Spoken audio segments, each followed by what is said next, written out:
de l'Éternel Ministries.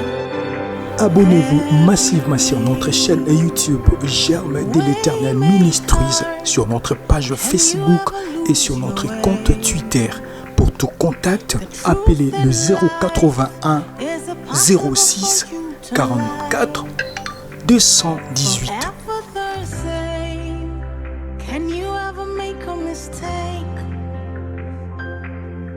You are more than the words we're saying. You are everything. Amen, amen. Amen. Amen, amen. Amen. Amen, amen. Amen. Betele sumaboko makasi.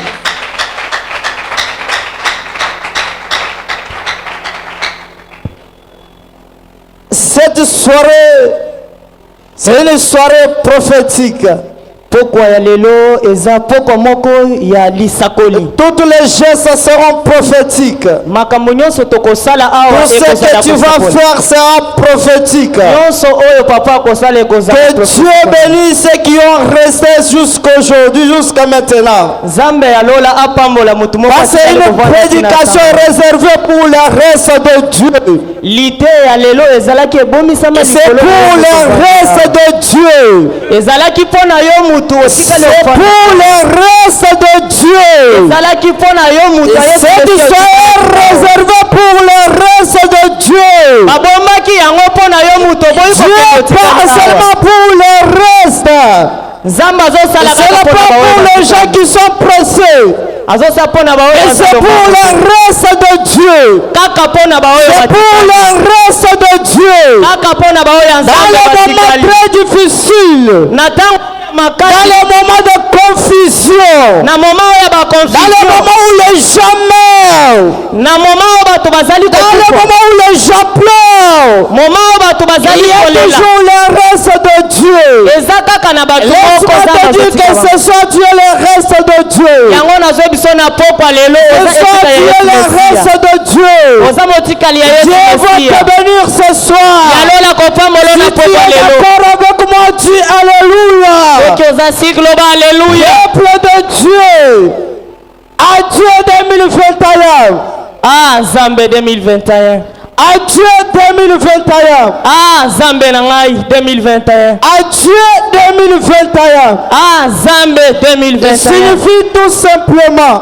Ezali nini? Le modérateur est partout.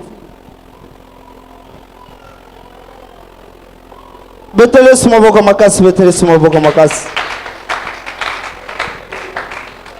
Adieu 2021. Adieu 2021. C'est adieu wa muntu mufo. Kashidi keba 2021. Amen.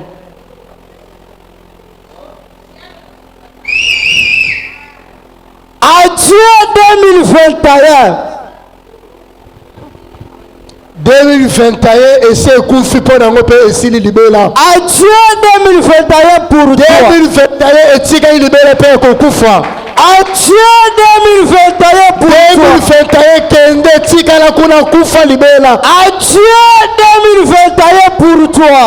2021 pour yo pesango bayo bokamboni pe Koufi libéla. Adieu 2021 dans ta vie. 2021 la bomo ina yo ekende libéla. Adieu 2021 dans ton ministère. 2021 longo na kacha ministère na yo. Adieu 2021 dans ton travail. 2021 longo na kacha musala na yo. C'est-à-dire quoi? C'est-à-dire qui te sépare de 2021. Dis au revoir de 2021. 2021, ce n'est pas les chiffres ou la note.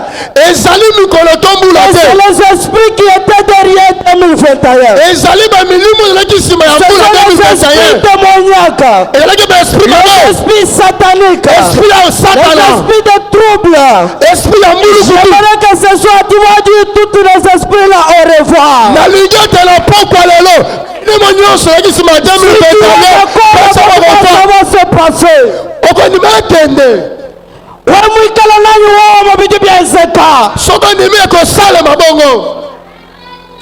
Asama vumakuchita mu 2021. Malade ou elle est la 2021. Ubula yosi vumakuchita mu 2021. Si vous êtes la 2021. Ayone je répéter lususu ta mu 2022. Et on s'en va le sujet de 2022. Ushika. Tangu 2021 je suis là. Ushika. Makamwala pa esili malaboko. 2021 ushika. Ala nenga telo ndiko sila. Mababa ushika. Ndaya komana esili. Nana batala Seigneur. Mwalika mikati na kwala. Jiji muntu munanga ufa. Tangu mutu ona lingaki akufi. Jiba jiji ufa. Tangu akufi. Atutu ya kumorka. Tangu zoke la morgue. Tutuwezesha mamikanda. Tosalisi mikanda. Tutuwelanye mabaka mushingu. Tochana mabashi na kingo. Kama tufuni atie Kazadi. Tolobi ke Kazadi pole lore kilibela. Simplement que Eliko lobete. Kazadi ne reviendra plus. Kazadi akozonga lisute. On se sépare pour toujours. Tokaboni blaye. On se sépare avec lui. Tokaboni na Parce qu'il vient de mourir. parce qu'akufi. Et moi je suis encore vivant. On cesse déjà de se séparer. Esi tokaboni na yo. Peuple de Dieu. Les gens crient, hein? Malgré de pleurs, malgré de douleurs, à la fin là, ils vont toujours dire que Adieu Kazadi, c'est l'aventure. On va se séparer pour toujours. Oui, je pars à une maman ce soir. Oui, je pars à un garçon ce soir. Quels que sont les troubles, quelles que sont les complications, quels que sont les chômages, ce soir tu vas te séparer de ces choses-là. Tu vas te séparer pour toujours. Si tu es d'accord avec moi, yes. Yes. Betela Yesu munono maboko makasi pona lokumu na Nzambe. On se sépare pour toujours. Toko kabola. Kazadi ne reviendra plus. Kazadi akozonga lisute. Donc le 2021 c'était une année très compliquée. 2021 ki année moko ya complication makasi. Il est caractérisé par des éruptions volcaniques. Makambo ki ebele boye moto libi. Il y a eu des inondations. Ba inondation esalemi. Il y a eu des troubles. Ba trouble esalemi. La famine. Nzala. La pauvreté. Bobola. Les gens pleurent chaque jour. Batu bazoela mikolo Le mois de décembre. Na mois de décembre. Demandons aux vendeurs des habits. Tuna bateki bi. Ils sont en train de pleurer. Bazolela. Même au mois de décembre. C'est une année très difficile. Une année où il y avait beaucoup d'esprits qui ont dominé. J'ai vu beaucoup de gens en train de mourir. Les gens ont pleuré. Les gens ont espéré même à la politique. La politique a déçu le peuple. La corruption est entrée partout. Aujourd'hui, la prostitution est devenue un mode de vie. La mondialisation est en train de dominer le pays. C'est une année caractérisée par des maladies. Le coronavirus a attrapé beaucoup de gens. Il y a eu des accidents et des morts partout. Partout, il y avait des blocages. Les commerçants n'avancent plus. Il y avait toujours des échecs et des pertes. Des maladies à répétition. C'est une année où il y avait des blocages dans le ministère. Partout, rien ne marche. Partout, rien ne marche partout. Non, cette soirée prophétique est réservée pour toi. La nouvelle de ce soir est que tu parviens à te séparer de toutes ces choses-là. Même le chômage là. Tu vas te séparer de cela. Même l'échec là. L'échec va rester. Parce qu'aujourd'hui, c'est le dernier dimanche de l'année. Le dimanche prochain, Dieu va changer ta vie. La prophétie de ce soir, Dieu va te transformer. On ne t'appellera plus pauvre. Tu vas devenir riche. La pauvreté, tu vas te séparer de cela. Écoutez, peuple de Dieu, C'est une prophétie qui sort. La véritable prophétie, c'est la parole de Dieu. Et cette parole est accompagnée de la puissance. Rien ne résiste à la puissance de Seigneur Jésus. Le nom de Jésus est très puissant. Quels sont les sorciers de ta famille? Quels sont les magiciens? Ne résiste pas devant le nom de Jésus. Je n'ai pas le droit d'invoquer le Père. Mais j'ai aussi l'habitude d'invoquer le nom de Jésus. Et ce que je te prophétise ce soir, c'est celui qui est mort à la gloire. Comme il était mort à la gloire, le troisième jour, il est ressuscité. Peuple de Dieu, la mort était forte. La mort était forte. Mais Jésus-Christ s'est séparé de la mort. Comme à Jérusalem, les gens ont crié Adieu Jésus. Adieu Jésus. Mais cet adieu-là, c'est un événement. Troisième jour, les gens ont vu Jésus de leurs yeux. C'est Jésus que je te prêche ce soir. L'autre m'a appelé à ma jeunesse. C'est comment on va entrer dans ta vie. Quelle que soit la sérénité, tu vas te séparer de cela ce soir. Est-ce que comme tu as yasu au makasi, tu as yasu mulolo pour la malama nzambe. Écoutez, yoka moningami. La pornographie est entrée même dans nos maisons. Pornographie de kota la bagé baba ya bosoto. On a changé justement le nom et c'est devenu une série. Va changer comment maboke. Et c'est toute famille, les parents et les enfants en train de regarder. Tata, maman, bana. Les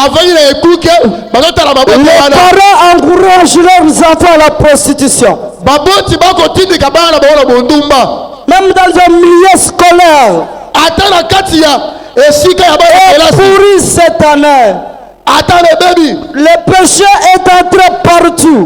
Même dans nos églises. Il y a des cultes de personnalité. Des fois on voyait ça chez les politiciens. Même dans nos églises, le culte de personnalité est en train de dominer. Ce sont des esprits démoniaques. Ce sont les esprits sataniques. Ce soir, tu vas te séparer de ces esprits-là. Tu vas te séparer de ces esprits-là. Jésus. Pendant le moment difficile, pendant le temps difficile, où les gens meurent, il y a toujours les restes de Dieu. Peuple de Dieu, nous avons fêté ensemble 2021. J'ai des amis que j'ai fêté ensemble avec eux. Aujourd'hui, je vous parle, ils sont morts. Mais toi, tu n'es pas mort. Laisse-moi te dire que tu es le reste de Dieu. Ce n'est pas pour rien que Dieu t'a gardé. Ce n'est pas pour rien que Dieu t'a amené dans cette assise. Tu es le reste de Dieu. Le reste de Dieu, Dieu a toujours un travail à faire avec le reste de Dieu. C'est parce que quand Esaïe est en train de prophétiser, il dit que dans les temps difficiles, dans les temps de confusion, le germe de l'Éternel aura des magnificences de l'éclat. Aura de la magnificence et de l'éclat. Et le fils du pays aura de beauté et de gloire pour les restes d'Israël. Et au moment du difficile. na moma ya pasi Muchikondi chikola. na ta ya pasi Kitu kizambi utoloka. nde moma nzambe Muchikondi abimaka chikola. na ntango ya pasi Kitu lutonga lwa chandele luhatuka. nde nzambe abimaka Les germes de l'éternel. bao ya nzambe Lutonga lwa chandelela. bao ya nzambe Luhatuka mufi weba. ebima na vi na Avec yo souffrance amo. nsima Quand souffrance tu es vivant. lokola bomoi Lutonga lwa chandelela. nzambe na nguya Luhatuka muwewa. abimisa biloko kati na yo Kumanya to. ata bayebaki yo te Chiloleti. na pokwa lelo Batiba kumanya. bakoyeba yo Batiba kumanya. bakoyeba yo Ale muchikondi chikola. na ntango ya pasi Chikaratika shikati. oyo bato bazosimba te Malaba. lobi Batu bakubikila mama lupango. bakobenga ye mama Ale lupango muchikondi chikola. na ntango ya pasi Bilamba bishika muchitanda. bilamba esili Muchitanda cha bilamba mishika. bilamba esili Ale te muchikondi chikola na hacho. ntango ya pasi wana Tutuduwenza luchika komanda. nde kosala koma Wachie. mpo na nini Paske udioresa wanzambi. oza oyo nzambe Tu es atikaki le reste d'Israël. ozali oyo nzambe Tu es le reste oyo d'Israël. nzambe Tu atikaki es le reste oyo d'Israël. nzambe atikaki Que les germes de l'éternel poussent dans ta vie. tika ete folo na nzambe ebima na bomoi na yo Oh, les germes de l'éternel que je te prêche ce soir, oyo nazote oyo na putu ya lelo c'est le Seigneur Jésus-Christ. ezali yesu masiya C'est le Fils de Dieu Tout-Puissant. azali mwana na nzambe ya C'est nguya le roi des rois. azali mokonzi na C'est bakonzi le roi des aza rois. mokonzi na C'est bakonzi le roi des aza rois. mokonzi na bakonzi C'est l'homme qui a vaincu la mort. aza oyo alonga C'est liwa l'homme qui a vaincu la mort. oyo alonga liwa Tout le monde a regardé. bato Tout batalaki le monde a regardé. bato batalaki Tout le monde a regardé. bato batalaki On est en train d'amener cet homme-là à la gloire. batekela mutu oyo na L'homme kuluse a accepté. mutu oyo Il andimaki est allé à la gloire. atela kuluse Il est allé à la gloire. atela kuluse L'homme à la gloire là. atela Il kuluse s'est wana retrouvé entre deux brigands. asutuki na kati ya Il miliki s'est retrouvé entre deux na prisonniers. kati ya baprisonnier L'homme mibale à la gloire. na kuwa Il wana y a toujours le reste de Dieu. oyo nzambe atikaka Parmi basali les deux prisonniers là, parmi bibi mibale wana l'autre a critiqué Jésus. moko akritike L'autre a critiqué Jésus. moko akritikaki Et yesu celui qui a critiqué Jésus, oyo akritiki yesu il est mort. akufaki Même à la gloire, atela kuwa demi-mort. demi Il y mort avait un reste là-bas. mutu moko Un atikaki autre prisonnier prisonnier a atikaki reconnu la gloire de Dieu. ayakanatra gloire na C'était nzambe pendant les temps difficiles. Avant ya pasi C'était pendant les temps difficiles. Là, il y a pasi. Il a dit, Seigneur, abete kolo souviens-toi de moi. Abisa ngai. Et l'Éternel a dit, yesu alobi c'est ete pas demain, eza lobi c'est te pas le lendemain. lobi kuna te Ce soir, pokwa lelo toi et moi, ngai na yo nous entrons avec toi dans la à paradis la gloire du Seigneur. dans la kama na Ce nzambe soir, je parle à une femme. nayebisi mwasi moko na Je pokwa parle lelo à un homme. kama na pokwa Tu lelo es le reste de Dieu. ozali moko atika mpo na Ce soir, nzambe tu vas entrer dans la gloire de na Dieu. pokwa okota na Tu kama na vas entrer nzambe dans la gloire de Dieu. okota na gloire na Tu nzambe vas entrer dans la gloire de okota na Dieu. gloire na nzambe Mutu bamanya kuchoka. mutu asalemi Espoir mujike. eliki ekei Bamanya kumukondane. esi bakondane Tunambile muntu mwele bwase. nayebisi mutu moko ete Nasha baloshi bamanya kukukondane. ata bandeke bakondane Bamanya baba kuja mule 31. bakolia le 31 Bamanya jiba jichijukoko. bongezana Anechilo luchalewo. na pokwa lelo Bobo mbinjile bwakukulule kwanga tichita luchebe kungulusa. bazeli mpo bazwa Bajo bakweta kuluse moyi. bakoloba ete Bajo bakweta mu butumbi. bakokuta oyo na Bajo kembo bakweta mu butumbi. bakokuta oyo na kembo Tulolweti. na pokwa lelo Nzamba kubwesha koko mu butumbi bwenda. samba kotiso na kembo na Wakenda ye kubwesha koko mu butumbi bwenda. samba kotiso na kembo Est-ce na qu'il ye y a quelqu'un eza na mutu qui moko peut répéter ensemble avec moi? bakoloba na ngai Adieu la pauvreté. adie la pauvreté Adieu le chômage. omola ekende Adieu le célibat. eliba ekende Adieu l'échec. esheke ekende Adieu le chômage. chômage ekende Adieu d'être locataire. Adieu, adieu à la toute le mauvais esprit.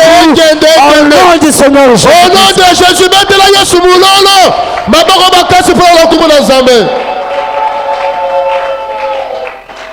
C'est dans les temps difficiles ezalaka na ngonga ya pasi que le Seigneur apparaît.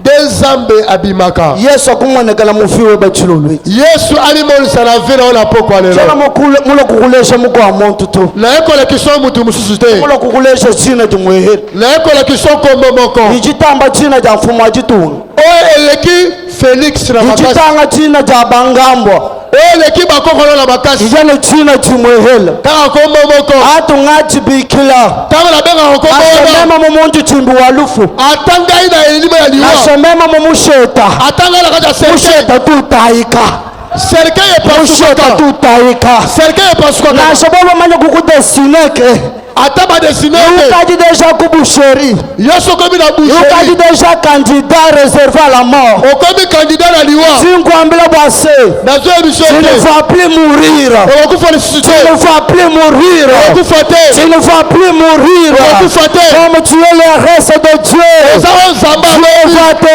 récupérer nzambe akobenda yo Dieu va te récupérer nzambe akobenda yo raison pour laquelle yango wana ete il y a eu le reste d'Israël ezalaki bato te na le Israel peuple d'Israël peuple ya Israel ont souffert banyokomaki pendant 400 ans baomelaki ntango ye dans l'esclavage na kati ya kozala baesclave en Égypte. bawumbu na Egypte Ils ont souffert.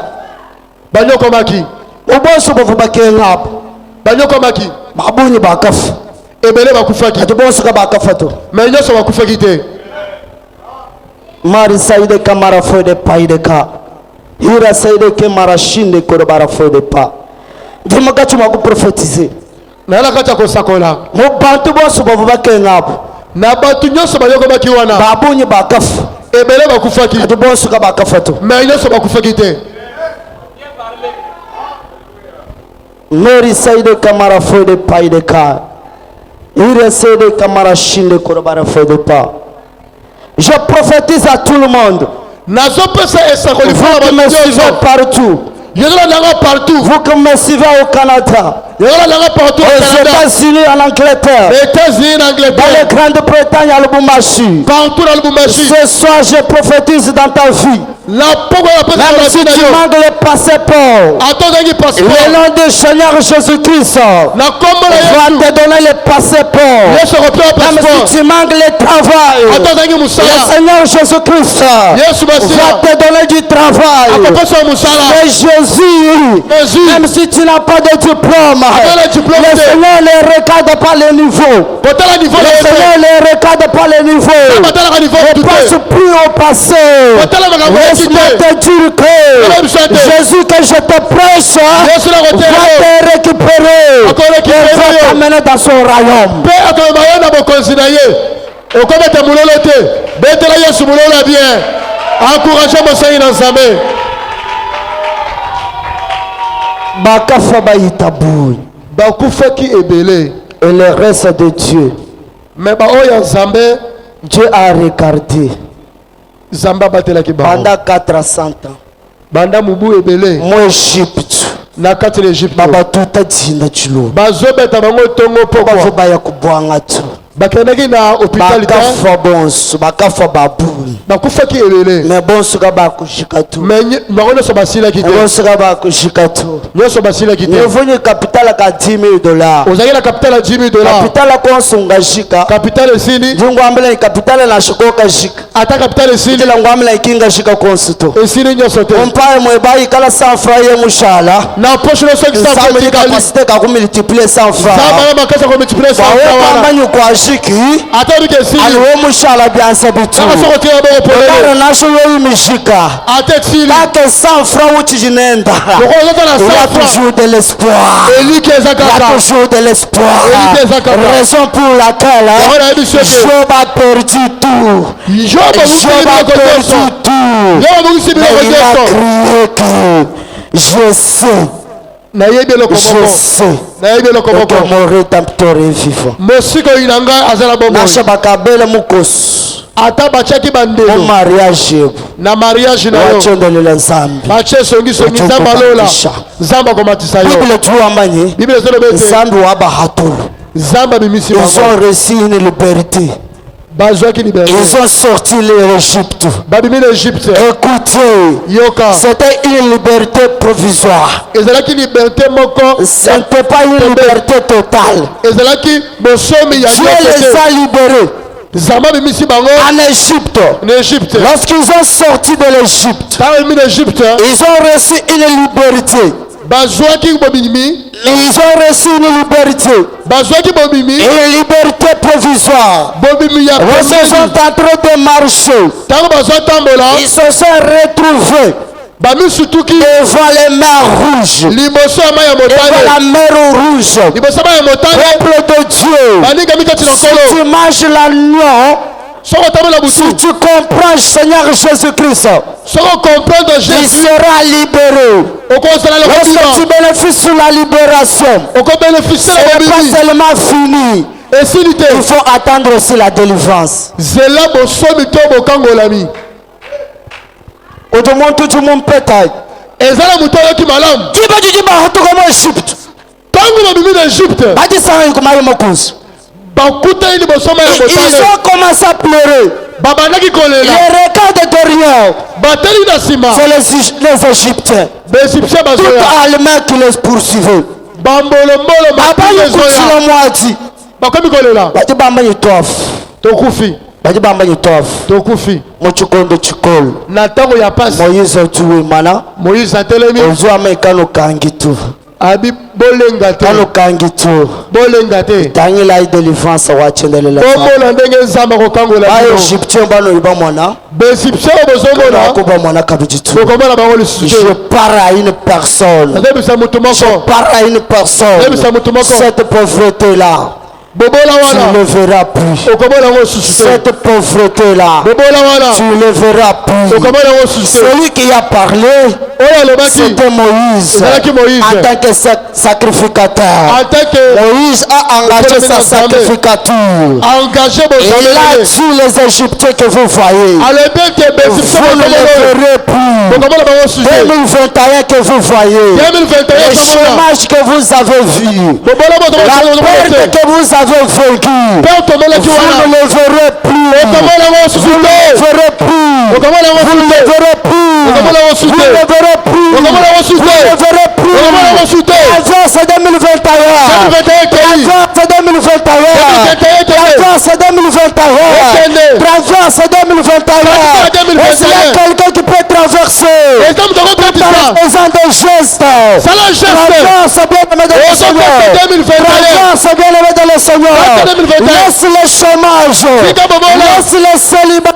Tika célibat. Laisse la perte. Tika bobola. Laisse le blocage. Tika blocage. En 2022. Côté la 2022. Entre en 2022. Côté la 2022. Entre en 2022. Côté la 2022. Entre en 2022. Côté la 2022. Quel que soit le niveau des maladies. Quel que soit Le maladie. Seigneur Jésus-Christ. Yesu Masiya. Les maladies vont terminer. Maladi ekokende. Entre en 2022. Côté la Tu es né 2022 pour entrer. okokota Jésus dit. yesu alobi Ce ete soir. ce soir Aujourd'hui. na pokwa Je lelo publie une année de grâce. eza ane ya ngolu 2022, c'est une année de grâce pour toi. 2022 eza ane ya ngolu mpo na yo 2022, c'est une année de grâce pour toi. 2022 eza ane ya ngolu nashabakabele bana bulojabo ata bakoti bana mukati munyu mukati bakwakula bulogoshabu tubangata chimwanyi kindeki wana ezopumala nashabana babiyeta mukalasa ata benaona klase chimwambile minervola chimweka minervole komonana 2022, c'est une année de grâce. 2022 ane ya ngolu Une année de grâce. ane ya ngolu On ne force pas les choses. okoforse Une makambo te année de grâce. On ne force pas des choses. Tout ça va se faire automatiquement. Tout ça va se faire automatiquement. Voilà, mettez-vous debout. elema likolo Nous allons prier ensemble avec vous. elema likolo Tout ça tosambela va se faire automatiquement. tokosambela na yo Dans une année de grâce, on ne force pas les choses. Dans une année de grâce, on ne force pas des choses. na ane ya ngolu baforsaka makambo te Jésus! jésus Jésus! jésus Nous allons concentrer. J'aimerais que tu te sépares de toutes choses. nalingi ete okwamana na biloko nyonso Tu vas prier ensemble avec moi. nalingi osambela elongo na Je ne ngai sais pas quel blocage qui se trouve dans ta vie. nayebi te blocage nini eza na bomoi Qu'est-ce que t'a empêché durant cette année? eloko nini oyo ezangisi yo na mbula oyo C'est le chômage, ezali kozanga mosala le blocage. ezali Ou blocage bien c'est quoi? Na pokwa lelo. 5 minutes. 5 minutes. Tu vas prier. Ozo sambela. Jésus. Jésus. Jésus. Jésus. Prions le de Jésus.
Sambela nalingi oyebisanga bete papa adieu 2021 nalingi kela banda vi ya sika vi ya pasi esila vi ya kolela esila seliba esila pauvreté esila